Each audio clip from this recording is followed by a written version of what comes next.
أعوذ بالله من الشيطان الرجيم بسم الله الرحمن الرحيم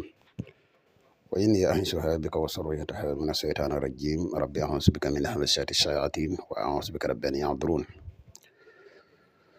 ربي اشرح لي صدري ويسر لي أمري واحلل عقدة من لساني يفقهوا قولي mbokk yi ni bàyyi xel fu mën a nekk ci àdduna bi moo xam ñu nekk ci réew mi wala ñu nekk bitim réew ñu ngi leen di waxati asalaamaaleykum wa rahmatullah mbokk yi ginnaaw bi ñu santete yàlla julli ci yonent bi sallallahu alayhi wa sallam ñu ngi jaajëfal ñëpp ñu ne topp tey ñu fas yéene ànd ak yéen ci benn secret siru fatiha ay bii nag ci wàllu not la jëm di lu doy day wax du lu efficace lool xam naa bari na ci ñi nga xam ne ay gëstukat dëgg lañ buñ ko gisee dinañ xam bu baax secret nag boo xam ne bu fekkee na nga soxla ci nit dara ak lu mën a doon boo ko defee moom suñ borom dala la koy nooyalal bam nooy moo xam muy tubaab wala nit ku ñuul yëpp ci am nag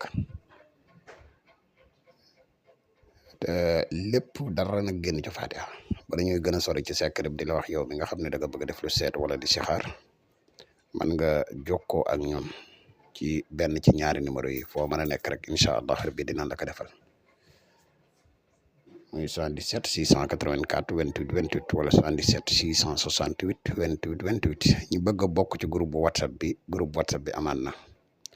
waaye nag dafa am ay conditions ak i sart yoo xam ne ci dañ koy bokke képp ku si bëgg a bokk rek mën nga ñu contacter ci whatsapp bi incha allah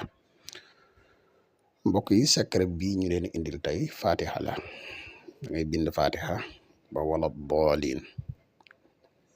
fatiha ba wala daal di yaatuloo ci dara wa baatu wala booliin gii rek moom ngay yaatal daat gi ba mu yaatu nga dugal ci biir ximaar bala ñuy gën a sori ñu wax la yow mi nga xam ne da nga am yitte ngir def ko dinaa la digal nag bu ko def mukk ci lu dul aajo ndax conséquences yi si nekk bari na benn mën nga ko def mu indil la saaru bopp buy met mën nga ko def mu indil la ak tëju ba nga jàpp ne dañ laa liggéey wala yeneen conséquence moo tax yow mi nga xam ne da nga koy def ko ci aajo kese waaw soo ko bindee ba waxu doolin nga yaatal ximaar gi miim gi ci biir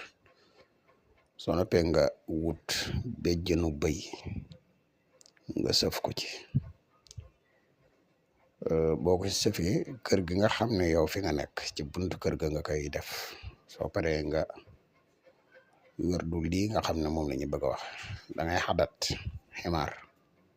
ñaata la boo ko xadatee lim bi nga xam ne moom la lay jox nga boole ci turu ki nga bëgg ki ak turu yaayam nga di ko werdu